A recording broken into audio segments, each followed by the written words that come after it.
Hello and welcome to another edition of KJ's Corner. I'm your host, KJ. KJ's Corner, where I pretty much just formalize what would otherwise be informal conversations. Mike, I'm sure you'll agree here in a moment, in hopes that you can benefit professionally or personally, or worst case, you just heard a good conversation between two people.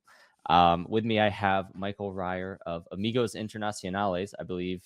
President of Amigos Internacionales, correct? Right? Yes. Pretty important position there. Before we get into Amigos Internacionales and what Michael does and what Amigos does, how are you? I know we just said that a second ago, but for everyone listening, I would love to hear, what's been going on in your world.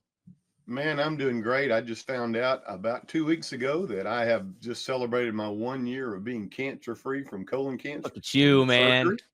And I'm excited. You know, when you hear the C word, everybody always panics. And I had surgery on Halloween and lost about 14 inches of my colon, and they got everything. That's a lot. All the tests came back fine, and had my 1 year test, and everything's still going good. So I'm going to live to survive another week or two, at least, for sure. Happy for you, man. That's awesome. What do you think it was that when you got and we talked about this obviously before, but you get the news. What propelled you forward? What was it that kept you going? Well, just, wife, family, kids, grandkids. I mean, I've got a little granddaughter that is 3 years old almost. Sure, you love that. My parents love our kids. Oh, yeah. She announced me when I came into the restaurant the other day. They were there first, and she goes, just as loud as she could, "Papa!" And the whole restaurant stopped and looked at me. And I looked at everybody and said, "Papa's arrived. What can I say?" And everybody laughed and cheered. And it was, she's got my personality, I think. So that helps. So. Yeah, I'm sure that'll change at some point. It's funny with our toddler. Like it's, I saw some tendencies like with me and some of the things he does, but like for the most part, he acts just like my wife. And it's just so funny. Yeah. Which is fine. It's no big deal. And then I look at my daughter and she's like me, but I love that. They go back and forth. They'll change every year. They'll have a different personality, seem like. So, and of course, I'm new at this, right? I mean, you've been, you've been around the sun, a little bit here, and you've already got the kids, you got the grandkids now. I'm just starting the kids thing, so I'm relating to you as I'm relating to my in-laws and my parents. But it's such a beautiful thing, and I think it's a really cool mindset to have. And obviously, it's a privilege to be able to have that, and it's very fortunate in that regard to have some devastating news, but still know you have things to look back on. Absolutely. I think it just carries you through. But enough about the cancer stuff, even though I'm happy for you to that point. Thank you. I'll talk a little bit about Amigos Internacionales and let you plug that a little bit because I actually think this is a good cause. Candidly, I like to say this out in the beginning. Like this podcast is, sometimes I'll talk to some of my friends, but for the most part, it's people I connect with on LinkedIn. And we actually found out, this is funny enough, we didn't actually connect personally, and it wasn't until we got on the initial call of like, let's just get to know each other that it was like, what are we for? So you had a good admin there. But Michael would reach out to me, and they, naturally when you have an organization like this, and which we'll go into in a moment, you want to try and share the story, and finding podcast is the way to do it. Your admin did that, but you didn't come off heavy-handed, so that's why I was willing to have the conversation. And it wasn't until 12 minutes into the convo we're having, we're like, so why are we here? And then I was like, you know what, let's just come on the show. I need episodes anyway. So this work, it was mutually beneficial. So from what I understand, I'm going to read this off the website, Amigos Internacionales. You're committed to transforming lives in rural Africa with sustainable development, education, community empowerment, and it looks like you're also partnered up with Mission Point, which I think is the holistic solution that actually provides the mechanism to education, clean water, healthcare, etc. So that's what I read, but I want to hear from the president himself. What is Amigo Internacionales? What do you define it as? And what's your, main purpose towards staying involved with this? Because I think you're a lifer here, right? Oh, absolutely. Yeah. Been here since I was 8 years old. Our founder, and we're a 57-year-old nonprofit, and I met the founder when I was 8 years old, and he's been my mentor. And he looks like Santa Claus. He says he's Santa Claus's baby brother, and he's the guy that keeps the list. So you better be nice to me because he keeps the list. Got it. So we have fun in this, but Amigos is just been established to help people from the very, very start. And that's where we began 57 years ago. We were building mobile dental clinics and mobile medical clinics for the Valley, the section between the Texas Mexico border. which is in the news. Everybody ought to know where that is today because yeah, sure. They're having some pretty key visitors, but those missions there are still there. They're just no longer mobile. They're actually set up clinics that are still being operational. So for 57 years, we've been doing it. The last 8 years since I've actually been president and CEO, we've expanded into Africa. We found the refugee settlements where they're coming in from South Sudan. I know a lot of your people have heard a lot about that. The war, AIDS, the civil war that's just been destroying families. They're flooding into Uganda, and they basically come with the clothes on their backs. And 4 of our ladies that are in one of our life skills classes, 4 of them were raped on their way down and now have babies and no way to make a living. So we're providing those life skill classes, those ways to make a living, to give them a hope.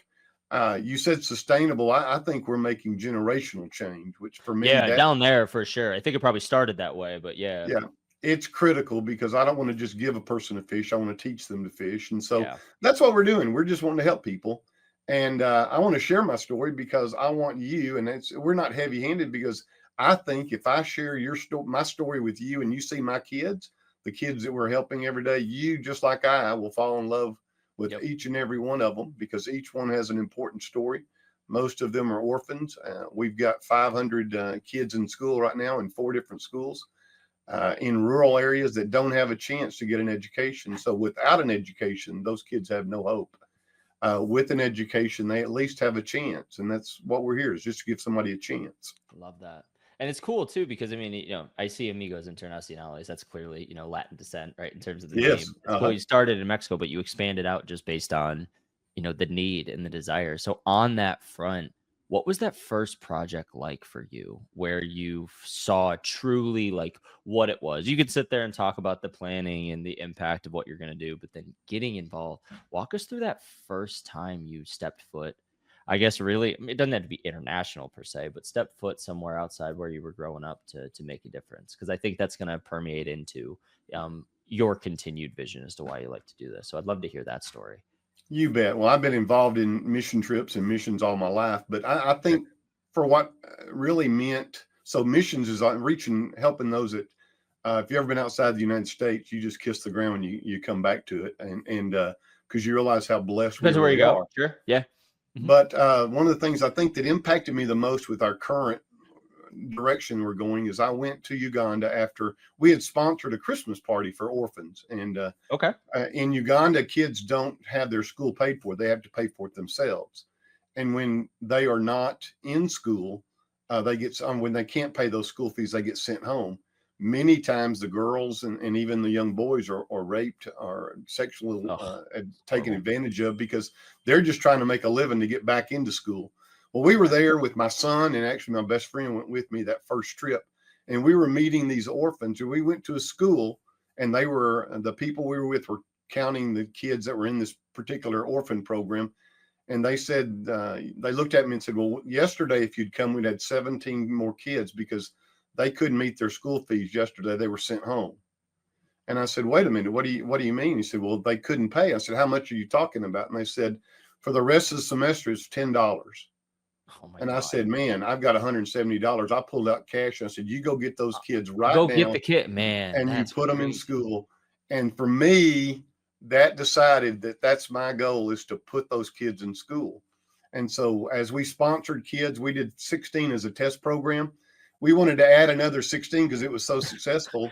I mean, it's also cheap too. Like I know I hate to diminish that, but it's like, come on. It's like, we've got the resources. I agree, man. That's great. Absolutely. And our Ugandan, when we were going to add another 16, he said, I think we can buy a school for what we're paying a year for that. And I said, no, there's no way. And he said, yeah, let's try it. So we found a school in Ogle Village that had no windows, no doors, mud floors. Was not even really a finished building, but they were closed due to COVID, and was about to be closed down by the Ugandan education ministry.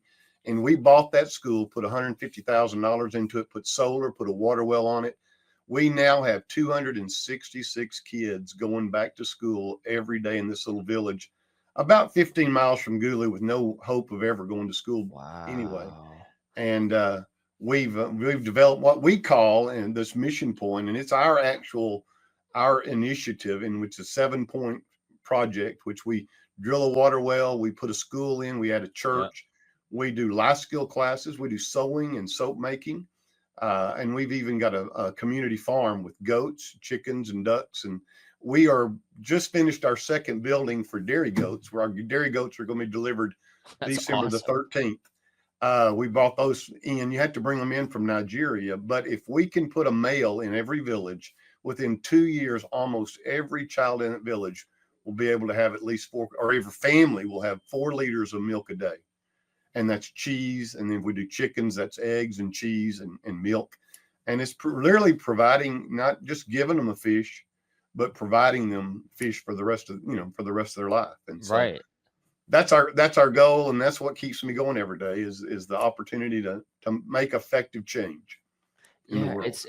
And I hear, and I even remember last time when we were talking about this, just offhand before we recorded, I just remember hearing about that. And like what you described, it's like, that's not a ton in terms of the resources we have available here to us in the States. And I think sometimes we get so ignorant to just not how bad it can be, but just like how different it is out in the world. Because what you're describing, it's like what you're describing just sounds like it sounds like I'm watching some movie.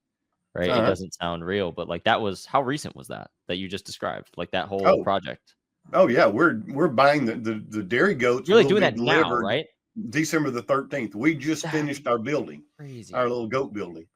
And so, and it started with, no, I was just gonna say, and that started with $170 to start, just to get the kids back to school. And you're like, what? Let's just go full board. That's nuts. It's funny too, because I think it's like the whole typical like consultant type thing, but you're doing it for good. You're not doing it for bad. I don't know. It's just such a cool thing to hear that people are doing this and spending their time. Because I've heard some things too, where it's like, do you pull people out? What do you do? But it's like, it's kind of hard to uproot people from where they live.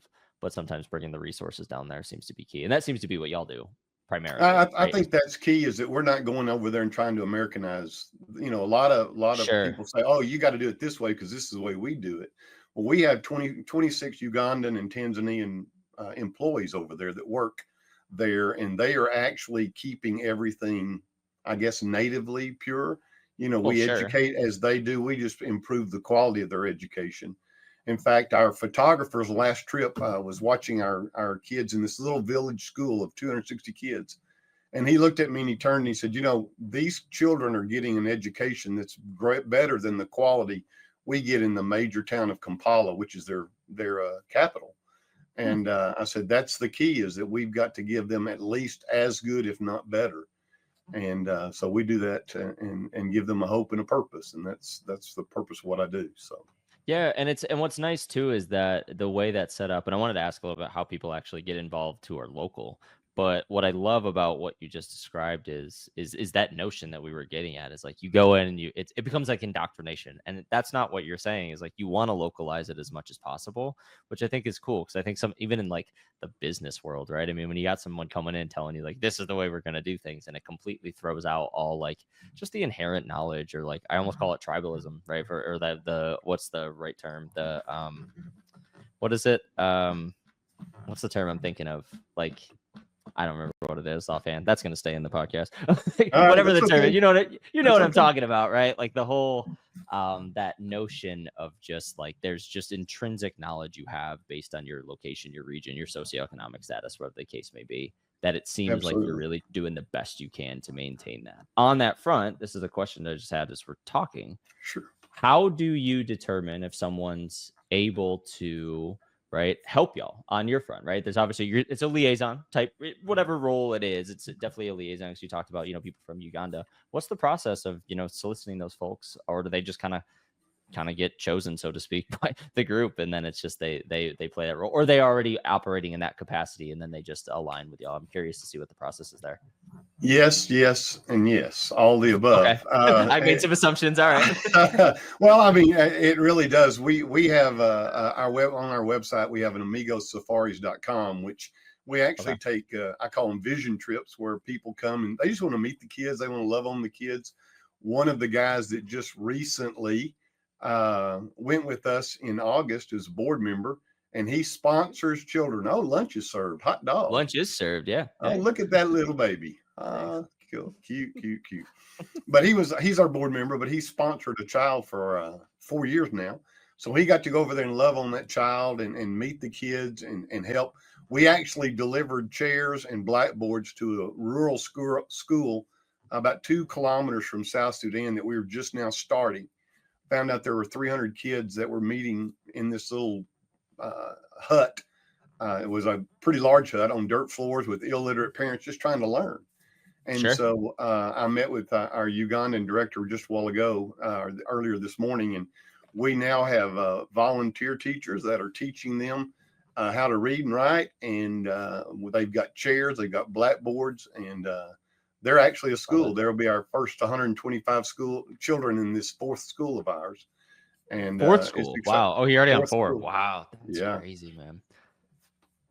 It's just incredible. It's just a testament. I don't even know what else to say to it. It's such a testament to just like what y'all are doing, that it's just, you guys have, and obviously have gone through the trials and tribulations before. Some things work well, some things don't. And it seems like by the time you're at 4, it's, so like, would you say that you have a good, footing in terms of like the culture there now? Like, you think where's the, like, what's the next big thing for y'all? Obviously you want to, build there, because we've heard about Uganda in some way, in various ways, shape, or forms. Is the goal to still expand there, or do you think you're really going to try and globalize this a little bit more? I'm kind of looking at when Michael's, passed on and he officially hangs it up, like where's the vision that you think you go? Because I just hearing this, I can see it's like, let's get in there. Let's meet them where they're at. Let's give them the resources that they need, teach them to be somewhat sustainable on their own. We can play some oversight. And it seems like you're rinsing and repeating that, starting from really the Mexico border. And now obviously you've expanded. What's the goal? Do you think you try to get into the powder keg a little bit more? Do you think you, stay in Africa a little bit more? What's the vision?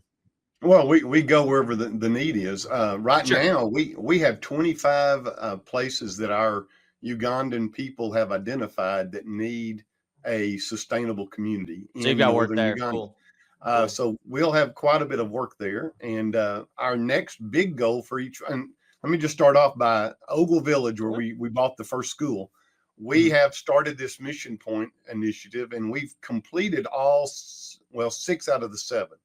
Our 7th step in this Mission Point is to put a medical facility on each Mission Point place. We have our 2nd grade teacher in Powich, our 3rd school, had a 6-year-old daughter that died because she could not afford or have access to a malaria pill that cost $1 a day. And so it just breaks my heart. I've got a Facebook post on a little girl that I met at that same school that had something, it was really bluish green and kind of webbing in her ear. She was 5 years old, and it just looked terrible. So I made a statement. I said, what's wrong? What can we do? And she had this bleeding out of her ear for 5 years. The parents couldn't afford to send her to a village or a regional hospital. So I asked how much it is. $54 we paid for her to go in, and we found out she had some kind of a canker worm that was growing, had been growing in her ear, when that was the webbing and the bleeding. And we thought she had lost her hearing. But my last trip in August, we found out it was completely clear. They pulled all that out, and she has no more problems. She has complete hearing on that. So the need is so great. And I've already got the government approval to add these Mission Point, these medical facilities. Beautiful. Just waiting on the funding. We need a little 4-room building that'll give us a pharmacy, give us a place for a visiting nurse. I've already got some nurses here in the States that want to go and do mission trips over and spend time doing that, and have a visiting doctor at each Mission Point 1 day a week, where they know that the doctor's going to be there, and we can provide that medical facility. We're not going to ever take out kidneys, but we can provide malaria pills. Like at that point, it's like, all right. I don't want the general hospital there, but we can provide help that can get provide like a urgent care light, and that's what you can do. Yeah, absolutely, for sure. Yeah. And so like, has that? So let's come a little bit more domestic a little bit, because I think this is getting into, eventually, how do people help? How do we inspire others? So on and so forth, right? You find these volunteers, right? Like, who's the type of people that you find yourself, wanting to contribute to something like this? Like, candidly, I'd love to do it, but I don't do it as much. I'm a little apathetic to it, candidly. Usually I just donate, obviously, with the funding, and I let people like yourself who are a little bit more ambitious to go take the trip to do it. So like, who are the type of people that end up volunteering for this, and how would people get involved, whether it's Amigos or not? What's the process behind getting involved in this, whether it's logistical from a funding perspective, whether it's volunteering? Like, what's your take on how people should get involved in something like this? Just curious. Well, I think it's just making the choice. I just wrote a new book called The Choice That Can Change the World, and it's based on my life. You talked about Bible that. I got to get that book, by the way. Send me that link. I'll buy it. It is literally, it says, God says, I lay before you blessings and cursings, life or death. Then he says, choose life so that you and your descendants can live. And see, for me, for my grandkids, I do what I do not because of me and what I benefit, but because God promises me that my kids and my grandkids and their descendants will live. And I think if everybody, now think about this, if the entire world chose good things, right things. Now, then you get into the question, what's right and wrong? There's got to be more out, but like, come on, the people saying that are just, they're great. They're bad actors. They're bad actors. Like, but I think fundamentally the collective would understand a good, right, and wrong. I think that's true. If everybody chose to do that, and I don't do it all the time, I'm always constantly going, oh, what a stupid thing you just did. Why did you do that? I mean, I'm sure your wife probably tells you that too. Oh yeah, all the time. Yeah, right. Yeah. But if we all chose to do that, and so that's the first step, is just saying, I can make a difference. Again, we talked about this last time. I asked you to look at your foot, if you remember this. And right, yeah, I'll do it. I'll do it right here, right now, so we can see it. There we go. Do you want me to pull it up too? I even know. No, you do what you want. It's your show. No, you're good. But I say, right now. I'm looking at it. And when I go and speak to Rotary clubs and churches and schools and things, I look at people and I say, look at your foot, because God determines the size of your foot, but you determine the size of your footprint. And I want to make my footprint to be as large as I most possibly can. And I do that by expanding our reach. And so all you've got to do is reach out to the organization, whether it's ours or somebody else's. And you say, all I can do is give. You know what? That's a huge thing. If you just give. It reminds me of the preacher at the church that after the offering, he said, we got good news and bad news. Good news is we got all the money to meet our needs. The bad news, most of it's still in your pocket. So yeah, right. And it's a nice little jab of like, come on, you could have done a little better. Yeah, but I get it really is. But we do. The United States has all the money in the world to solve all the problems. Man, without getting crazy into like political stuff, I fundamentally break this down to like, I feel like sometimes we just have a resource allocation problem based on agenda. Absolutely. And it's like, I'm sitting here going, I was like, we have the resources as a society. Like, remove the borders. As a collective species, we definitely have the ability to do something, but just like you're describing, what's the incentive? And sometimes, the incentive is to be selfish, especially here in the States. I mean, I've seen a lot, even my peers and going through school, it's like, sometimes there's no incentive to give back. Sometimes you kind of have to be, you're kind of forced to be a little selfish in some respect. And honestly, just look at the scenario we're talking about in Uganda, right? Like, these people don't even have the resources to begin with. And we're sitting here complaining about rising gas prices. Like, come on. Yeah.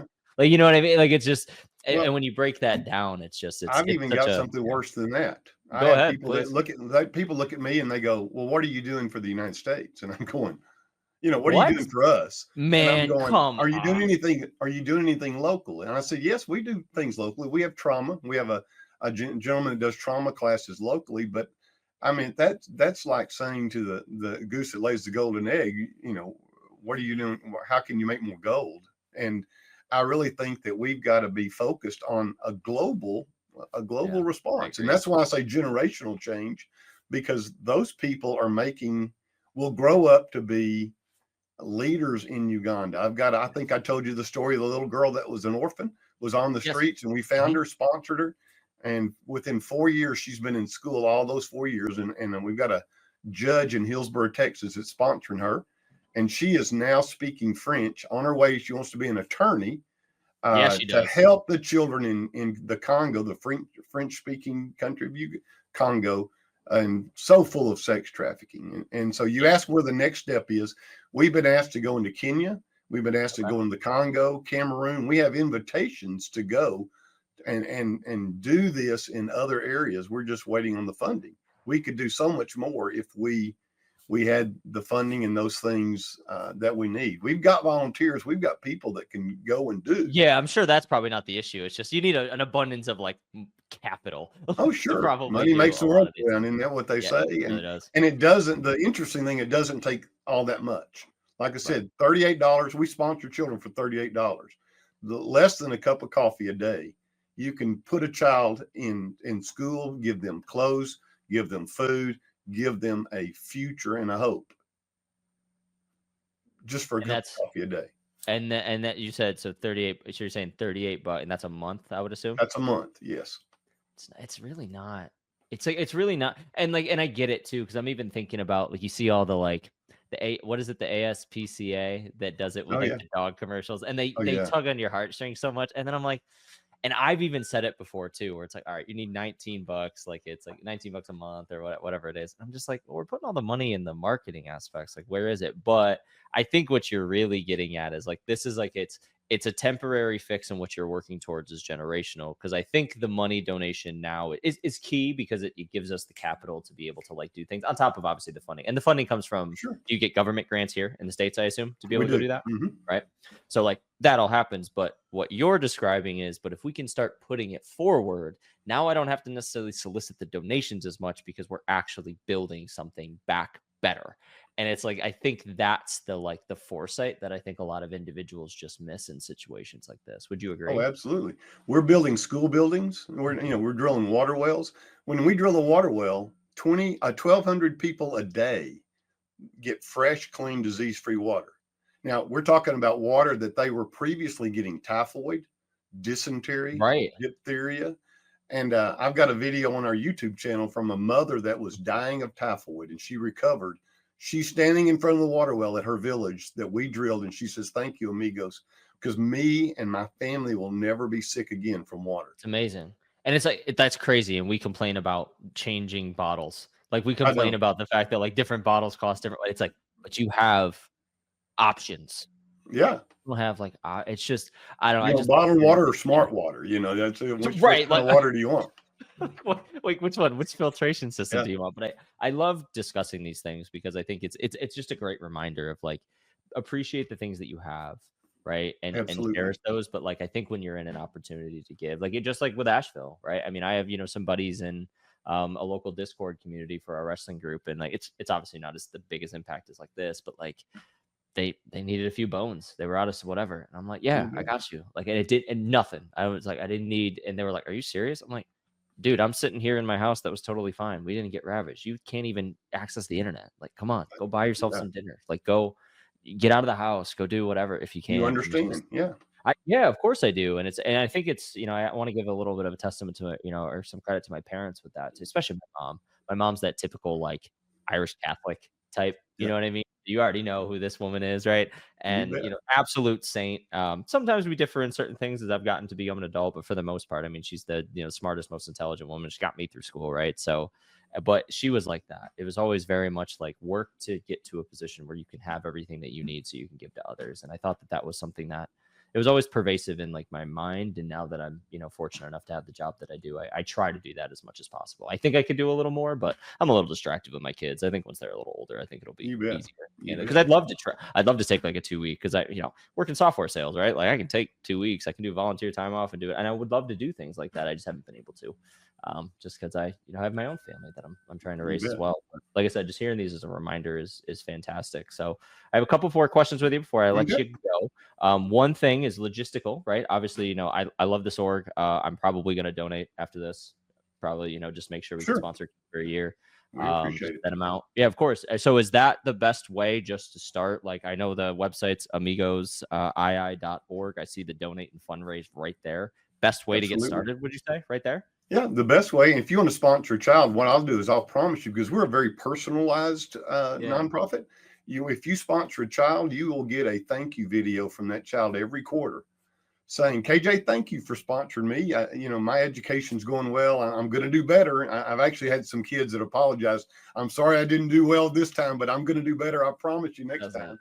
Every quarter you're going to get that. I have sponsors that are calling me right now asking for the reminding them of the address, because they know their children and they're sending Christmas packages over to their children. So they will get a video about that. Yeah, they will get their video of the kids opening their packages and seeing it, because it's almost more of an adoption rather than a sponsorship, because you literally get to know your child.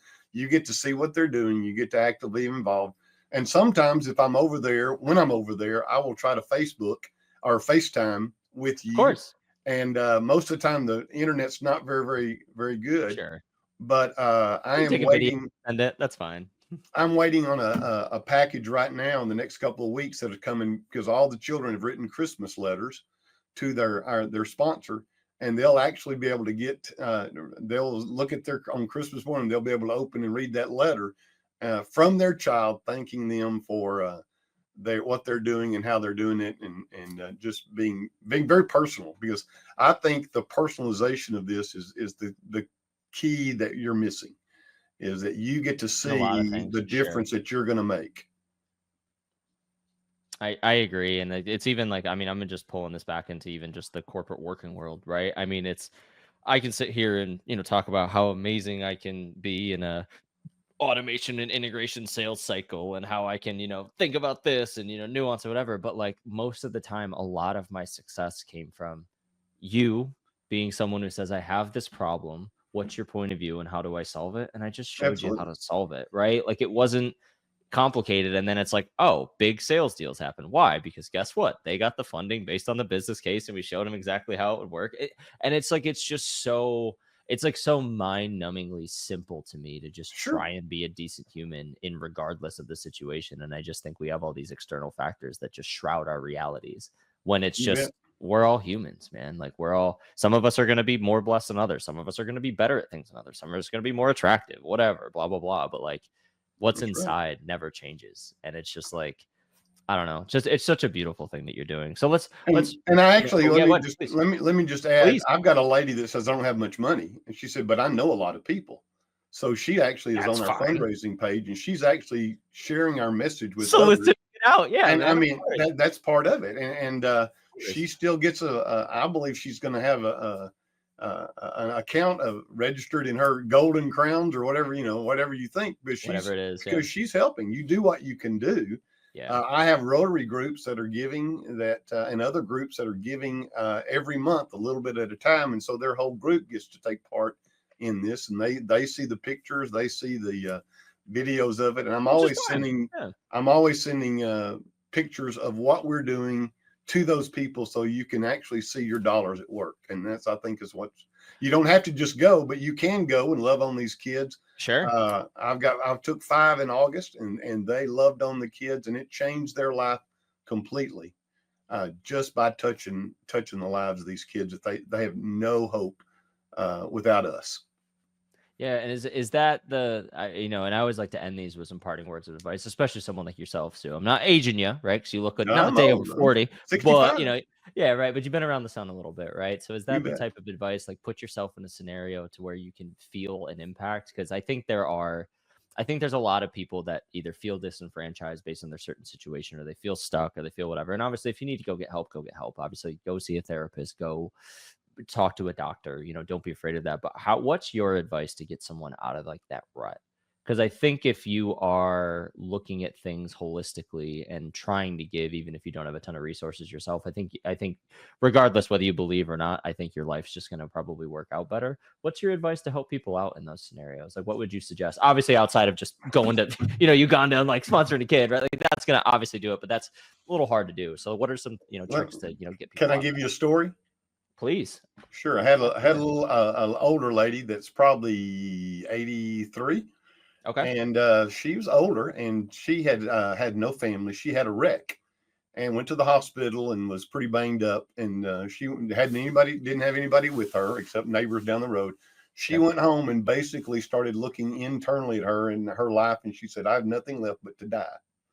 And one Sunday on Sunday evening, she went to a church when the church had this board member had already done a trip to Uganda with me, and he was sharing that night at her church. And he said, these kids need something. And she said, you know what I can do? She said, I can sew lap blankets. She said, would these kiddos like lap blankets?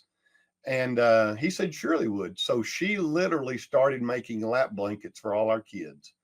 And she got the clothing stores found out what she was doing, and so they started giving, not clothing, but the cloth stores. They started giving her giving her stuff to do it. And, Yeah, sponsored. She has literally made 75 blankets that we delivered, most of them 2 trips ago. And you can see on our website the kids, our sponsored kids, holding up blankets that she gave, and didn't give a dime, but she gave of her efforts to make those kids a blanket. And all of them, they were quilts. They were all personalized. They were all individual. Incredible craftsmanship. And so all of a sudden she said to me when I went there, and she said, Michael, I have a reason to live now, because these kids need me to make these blankets. So, bloom where you're planted. What have you got to give? Maybe you can just sew. Maybe you can just do anything, a little of anything. Just pick up cans. We have a church that their Vacation Bible School, which is where all the kids come. They donated $459 from that week. All the kids came and gave pennies and quarters. That money bought the chairs that we delivered in August for that school that we're starting, our 4th school in Burpon. And they always talk about those little contributions matter. It's like, well, yeah, I remember those days. I remember we would, oh my God, I remember when we were doing our floats in high school, right? It was we'd show up at all our uncles, friends, parents' house, whatever, and be like, where are all the beer cans? Where are all the soda cans? That's right. Right? Because we were in New York, we could deposit them. But it's, I think what you're getting to is that, giving yourself a reason to have a purpose. That's exactly what you're getting at, right? Where you may not have found it yet, but there might be something that you can do in the moment that doesn't inconvenience you enough to making a difference. And it's that's where it starts. And just like you're saying, woman was 83 years old and finally had a renewed purpose. It just says it's blessings and cursings, life and death are laid before you, but choose life. Choose life, and you and your descendants may live. That's the theme of that's my life verse. That's who I am. And it's, I mean, look at, my life too. I remember this guy, Mark Ewing. I always give him credit for it. It was, caught me at a good time in my life where I was at that inflection point of being a teenager to an adult, as an RA. And he told me, he's like, if you feel different, do different. And I've lived that way forever.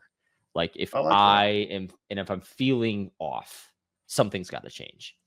And since then, it's applied to everything, whether it was personal, relationships, whether it's professional development, whether it was whatever. And it's kind of the same thing. Like you're just saying, choose life. It might be a little tougher, but honestly, it's going to be worth it at the end. Or, or maybe sometimes it's a struggle, but at least you're trying. I would always tell my college, I taught college for a while, and I always tell my college, it's easier to act yourself into a new way of feeling than to feel yourself into a new way of acting. Absolutely. And so if you act that way, you can begin to feel that way. And we've given that lady a purpose for living, and she's still making blankets. And she actually made a bunch of little dresses too, because she had extra cloth. And so she's like, I can probably make these. Yeah. She made some little dresses, and I've got pictures of the kids in their little outfits. And so it's changed her outlook. And in fact, the other day, she sent me $250 because people that were giving cloth began giving her a little bit of money to help. And so she sent me she's like, well, I don't need this. I mean, and so it's snowballing. It's rolling. That's and rolling. Cool. I mean, Ramsey says that stuff. And honestly, hey, by the way, if you're listening to this and you think that you're going to make buku dollars like Grant Cardone, listen to Ramsey. He knows what he's talking about. Oh, he does. I'm a big Dave Ramsey guy. Yeah. I love him, man. Now, mind you, I've graduated out of the advice. Now I can use a little leverage, but hey, I work in software sales. I can do that. But I started. I was like, man, but it was like, I don't spend money I don't have. I use my credit cards, but guess what? I pay them off every month. We don't go into it's like the same type of concept, that snowball effect of just doing good things. They will compound. Man, 40 years ago, our family, my wife and I had the little envelopes, and we put our money in the little envelopes. Yep. I know that. I know that works. Oh my God. I remember my mom bitching at me because she was like, you need to have a budget. I'm like, Mom, it's on the damn app. I know how much money is coming in and out. She's like, you're not being meticulous. I'm like, I don't think that's going to be a problem. And of course I ended up being okay, but it's that same mentality, right? And sometimes, you have certain ways of doing it. And I don't know. I love your story. I love your passion. I think you're I think you're just a genuinely awesome individual. I'm very happy that we connected on LinkedIn. I think others would benefit. I'm sure individuals in your life appreciate you. I'm sure your kids love it. I'm sure your kids' friends loved you when they were growing up, when they thought you were annoying. I can just sense that, everything you kind of work with or touch, just somehow it gets better. And I wanted to give you a testament to that, because I think you're a really awesome dude. Well, thank you. And My I think this is a really grandson great. is one of the little boys. He's a little drummer in the school group, I love and that. he gets a video every time he walks around with his mom's phone. He's 7 years old and he watches those videos And it's just, every that's time. such a cool, and you did that, like, and you helped do something like that. And it's altruistic, in some way, Yeah, shape, or form, but you're not doing it for that intent. You're doing it because, you're doing it because, that's what you're supposed to do. You're supposed to give back. I mean, absolutely. that's how I look at, my kids now. It's like, yeah, like, we're doing really well, but I've got the life insurance. I don't know now. I'm starting, the brokerage. I'm gonna have a trust that no one's gonna be able to touch. Like, well, they'll be able to touch it once I'm, dead, You bet. and I give up the power of Yeah, attorney. You know how that works, right? But you it's bet. like, Yeah. I'm putting it all forward, and it's just meeting people like that. Gives me that sense of like, okay, I think I'm doing it right. Like, I've always found myself to be a little bit more of an old soul. I feel like sometimes I can get along with individuals around your generation, sometimes more than my Oh, own in some you respects. do. You do really Right. well. Right. And it's just, like I said, it's just really cool. I know I'm blowing smoke up your ass at this point, but I think I think you deserve it. I think you, like I said, I appreciate it. Once again, this is Michael with Amigos Internacionales. The website is Amigos, AMIGOSII.org. Right here, I can see sponsor a child button, donate, and fundraise available. There's an email. There's a number. I believe you are someone that is willing to be connected with on LinkedIn, correct? I can be connected anywhere. Call that number. I'm always on the phone, so Is that I'm you? Are I'm you the readily available. are you the customer support rep? I am. I will answer any phone. I try to make ourselves all readily available. I love that, man. Just thank you very much for the time today. I know I Thank didn't have you. it. I think it's just a good round out there. Like I said, really awesome dude. This has been Michael Ryer. Anything you want to leave the crew with? I don't necessarily know how to end these things, because I seem to end it different every single time. So I'll leave it to you. Is there anything you want to leave the Oh, group with before I let you go here? just make a difference. That's all I say. Whether it's with us or with somebody else, make your footprint as big as it can be, because you only have. I'm at 65 years old. I realize I don't have a lot of time. Yeah, Although, you're over the halfway mark for sure. yeah, our Yeah. founder is 90 years, just celebrated his 90th birthday. He's still I on remember the you board. saying that. Like, he's still involved. It's like, what's going on? And That's crazy. he is our biggest fundraiser still today, because Love that. he gives out of his heart, and he's always been that's been his purpose. And I think that's one of the reasons why he's still 90 and going strong, because he gives of himself to other people, and that Just gives you that. empowers him.